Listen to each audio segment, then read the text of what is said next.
আজ 6 September Rampurhat railway রঙ্গমঞ্চে অনুষ্ঠিত হচ্ছে লোকশিল্পীদের জেলা সম্মেলন। সকাল 11টা থেকে শুরু হয় এই সম্মেলন।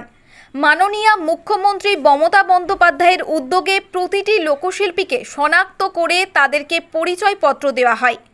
সেই অনুযায়ী বীরভূম জেলার সমস্ত লোকসংস্কৃতি শিল্পীরা তাদের বার্ষিক সম্মেলন অনুষ্ঠিত করে আজকের রামপুরহাটের রেলের রঙ্গমঞ্চে। উপস্থিত ছিলেন এলাকার বিধায়ক তথা রাজ্যের deputy speaker doctor Ashis Bandyopadhyay, Rampurhat মহকুমা শাসক সৌরভ পাণ্ডে, রামপুরহাটের পৌরপতি সৌমেন ভকত এবং জেলা তথ্য সংস্কৃতি দপ্তরের আধিকারিকরা। এছাড়াও ছিল মহকুমা তথ্য সংস্কৃতি দপ্তরের আধিকারিক। বীরভূমের সমস্ত লোকশিল্পীরা আজ এই সম্মেলনে উপস্থিত হন।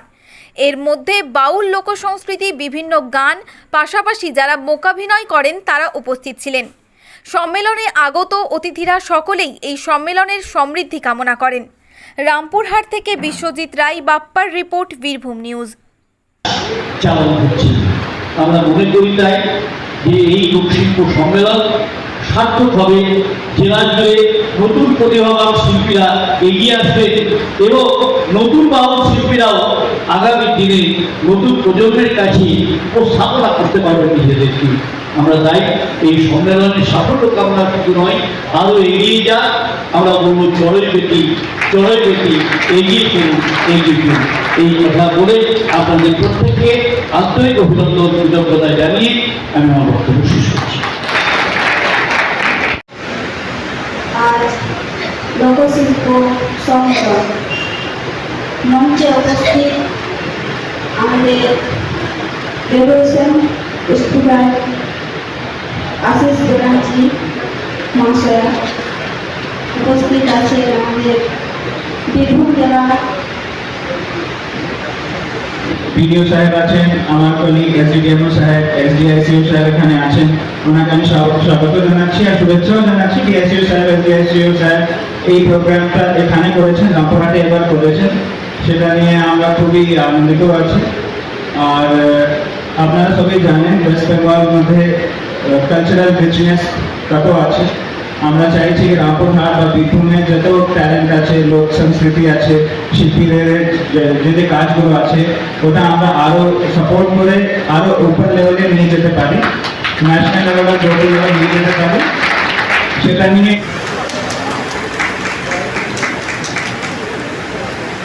এখন স্বাগত ভাষণ মাননীয় শ্রী অরিন্দ্র চক্রবর্তী, মাননীয় জেলা তথ্য ও সংস্কৃতি আধিকারিক। নমস্কার। করে থাকে পরপর 2 বছর এটা সীমিত হয়েছে। এবছর আমাদের উপাধ্যক্ষ স্যার চেয়েছিলেন রামপুরহাট হোক, অনুমতি নিয়ে আমরা রামপুরহাটে করছি। আমরা স্যারকে পেয়েছি, এটা আমাদের কাছে একটা বড় পাওয়া। স্যার আমাদের অভিভাবক, আমাদের সমস্ত সুখে দুঃখে স্যার আমাদের পরামর্শ দেন, গাইড করেন। তাই আমাদের প্রথম আমরা ডক্টর আশিস ব্যানার্জি মাননীয় উপাধ্যক্ষ পশ্চিমবঙ্গ বিধানসভা এবং মাননীয় বিধায়ক রামপুরহাট, তাকে আমরা স্বাগত জানাচ্ছি আমাদের অনুষ্ঠানে। এর সঙ্গে আমরা আমাদের অনুষ্ঠানে স্বাগত জানাচ্ছি আমাদের সহকারী সভাধিপতি বীরভূম জেলা পরিষদ শ্রীমতী স্বর্ণানন্দ সোরেন মহাশয়কে। মাননীয় সভাধিপতি আসতে পারেনি, তিনি অসুস্থ, তিনি আমাদের এই অনুষ্ঠানের প্রতি তার আশীর্বাদ জানিয়েছেন। তার আমাদের সহকারী সভাধিপতি ম্যাডাম এসেছেন আমাদের দুজন কর্মাধ্যক্ষ, আমাদের শ্রীমতী মৌমিতা রায় চৌধুরী ম্যাডাম এসেছেন, তিনি আমাদের তথ্য শিক্ষা সংস্কৃতি কর্মাধ্যক্ষ এসেছেন, আমাদের আপনজন বিশ্ববিদ্যালয় মার্ডি মহাশয়। এছাড়া আমাদের আছেন এসডিও স্যার সৌরভ পাণ্ডে মহাশয়, আমাদের সৌমেশ সাহেব আছেন, ডক্টর শোভন দে। এছাড়া আমাদের বিডিও সাহেব আছেন। এছাড়া প্রত্যেক ডিপার্টমেন্টের আধিকারিকরা আছেন। আপনারা যারা এসেছেন তাদেরকে বিভিন্ন দপ্তরের আধিকারিকরা বিভিন্ন প্রকল্প সম্বন্ধে অবগত করাবেন। আপনারা সেই প্রকল্প নিয়ে প্রচার করবেন। আপনারা প্রচার করে থাকেন, বিভিন্ন দুয়ারে সরকার বা বিভিন্ন প্রোগ্রামে আপনারা প্রচার করে থাকেন। পশ্চিমবঙ্গ সরকার কিন্তু আপনাদের কাছে এসেছে। পশ্চিমবঙ্গ সরকার আপনাদের সাহায্য চাইছে। কি সাহায্য চাইছে? যে আপনাদের যে প্রতিভা, কেউ গান করেন, কেউ অভিনয় করেন, কেউ কোনো রকম নাটক করেন, লোকনাট্য করেন, তার মাধ্যমে এত যে মানবিক যে প্রকল্পগুলি আছে, সেই মানবিক প্রকল্পগুলি আপনাদের গানের মধ্যে, আপনাদের নাটকের মাধ্যমে, আপনাদের যে সাংস্কৃতিক যে নিদর্শন, তার মাধ্যমে আরো বেশি করে মানুষের কাছে পৌঁছে যাবে। সেটাই আমাদের চাওয়া, সেটাই মাননীয় মুখ্যমন্ত্রীর চাওয়া, তার জন্যই লোকশিল্পী সম্মেলন। আমি বেশি কথা বলবো না, কারণ আজকে সেকেন্ড হাফে শিলিতে বড় মিটিং আছে, আমাদের স্যার এখানে যাবেন, তাই তাদের বক্তব্য আমরা শুনবো, তাদের আশীর্বাণী আমরা শুনবো। তাই আমি আবার সবাইকে স্বাগত জানাচ্ছি। আমার লোকশিল্পী ভাই বোন যারা এসেছেন তারাই আমাদের দপ্তরের সম্পদ, তাদেরকে আমি আবার স্বাগত জানাচ্ছি। আমার মিডিয়া বন্ধুরা আছেন, এবং অভিজ্ঞতাকে দেখতে পাচ্ছি, অক্ষয়কে খুব বড়রা আছেন, সবাই আছেন এখানে। আর একবার সবাইকে স্বাগত জানিয়ে আমি আমার বক্তব্য শেষ করছি। নমস্কার।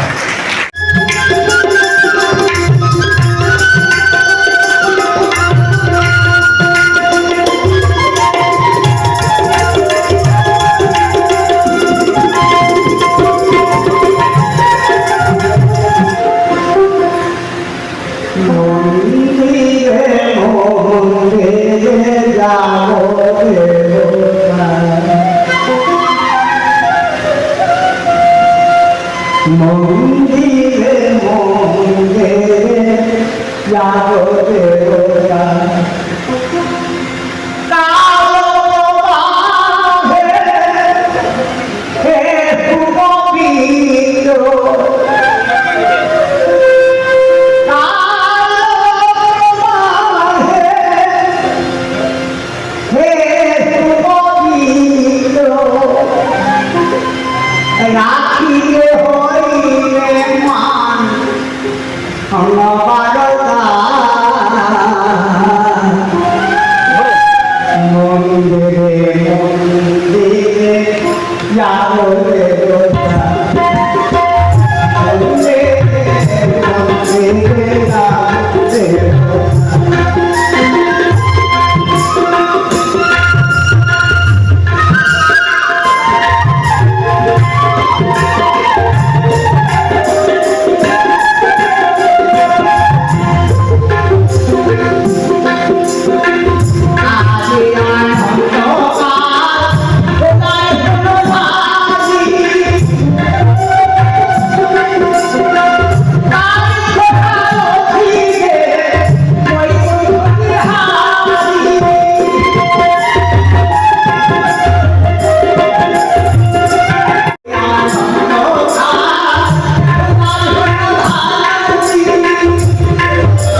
রাখি